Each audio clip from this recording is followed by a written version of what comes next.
Banyuwangi, sebuah kota paling ujung Pulau Jawa pada September 1998, terluka oleh tragedi pembantaian orang-orang yang dituding sebagai dukun santet. Baik anak-anak, sekarang yang jadi tugas kalian adalah menemukan contoh kasus pelanggaran HAM yang terjadi di sekitar kalian. Tugas ini dikerjakan secara berkelompok dan dikumpulkan minggu depan. Baik, dapat dilakukan? Iya, Pak. Iya, Pak. Baik, terima kasih. Demikian dulu pertemuan kita hari ini. Kita sama-sama akhir pertemuan kita dengan sama-sama baca hamdalah. Alhamdulillah.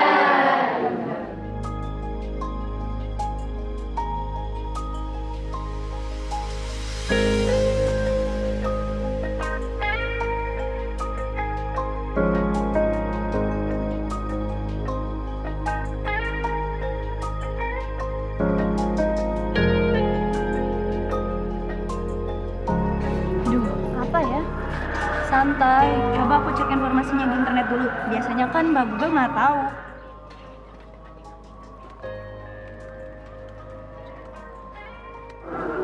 Nah, ini aja nih peristiwa Palestina, gimana?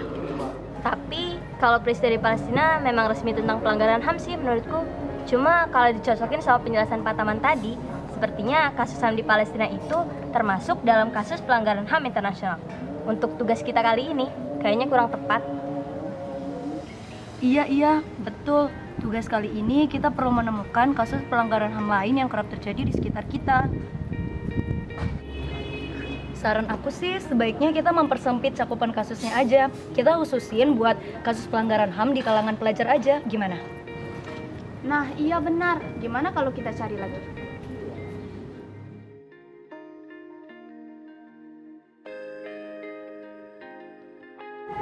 Teman-teman, gimana kalau tentang bullying aja? Fenomena bullying kan sering terjadi nih di kalangan kita.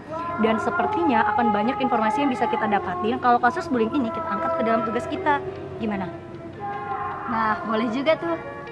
Seru juga nih kayaknya. Gimana kalau kita cari referensi lagi?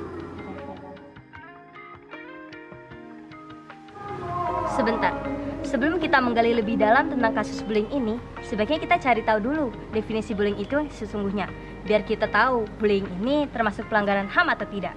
Mengacu pada definisi pelanggaran HAM menurut Undang-Undang Pasal 1 Ayat 6 Nomor 39 Tahun 1999. Betul tuh.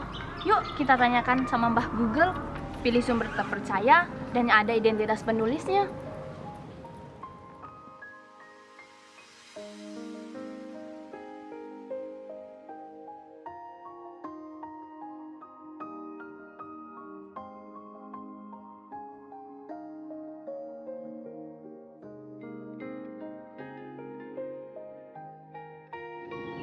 Kasihan para korban bullying.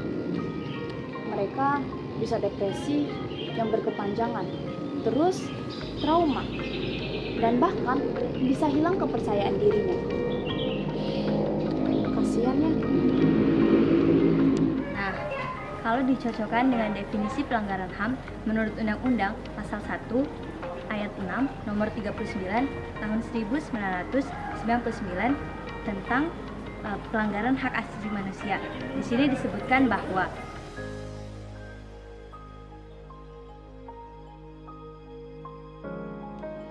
Nah, cocok tuh. Karena perilaku bullying biasanya ditujukan pada orang yang lebih lemah. Dan si pelaku seperti memperlakukan korban dengan tidak semestinya. Kayak memojokkan korban gitu. Maka bisa disimpulkan bahwa memang perilaku bullying termasuk dalam salah satu kasus pelanggaran hak asasi manusia. Betul, nih tambahan. Selain bullying fisik yang sudah dipaparkan oleh Nia tadi, terdapat pula bentuk lain dari bullying, yaitu bullying verbal, terdeteksi karena tertangkap oleh indera pendengaran, seperti memaki, menghina, menjuluki, meneriaki, memalukan di depan umum, menuduh, menyebar gosip, dan menyebar fitnah. Kemudian ada lagi nih, bullying mental atau psikologis, merupakan jenis bullying paling berbahaya, karena bullying bentuk ini langsung menyerang mental atau psikologi korban, tidak tertangkap mata atau pendengaran, seperti memandang sinis, meneror lewat pesan atau SMS, mempermalukan, dan mencibir. Oke, sekarang kita kembali ke tugas. Kita udah hampir sampai nih di kesimpulannya. sekarang kita analisa nilai-nilai dasar dari sila mana dari kelima sila Pancasila yang bertentangan dengan kasus bullying ini. Sebentar deh, kalau kita lihat dengan seksama, kasus bullying ini sangat bertentangan dengan butir-butir pengamalan sila kedua Pancasila. Iya, benar. Antara lain, yang pertama itu mengakui persamaan derajat, persamaan hak, dan persamaan kewajiban antar sesama manusia. Yang kedua, saling mencintai sesama manusia. Yang ketiga, mengembangkan sikap tenggang rasa. Oke teman-teman, udah cukup lama nih kita diskusi. Aku juga udah bikin kesimpulan dari hasil diskusi kita kali ini. Aku bacain ya. Jadi, perilaku bullying baik dalam bentuk fisik, verbal maupun psikologis merupakan kasus pelanggaran hak asasi manusia yang juga bertentangan dengan nilai dasar Pancasila, khususnya pada butir-butir pengamalan sila kedua. Sangat disayangkan karena aktivitas bullying ini kerap terjadi di sekitar kita, khususnya pada kalangan pelajar dan anak-anak usia dini. Dampak aktivitas bullying ini tidak bisa dianggap remeh karena bisa menyebabkan depresi hingga berakhir bunuh diri. Terus, pemerintah sih sudah menyiapkan hukuman serius bagi para perilaku bullying, baik itu pada bullying fisik, verbal, hingga bullying psikologis termasuk bullying lewat sosial media. Dan kita sama-sama berharap agar aktivitas bullying ini tidak akan terjadi lagi.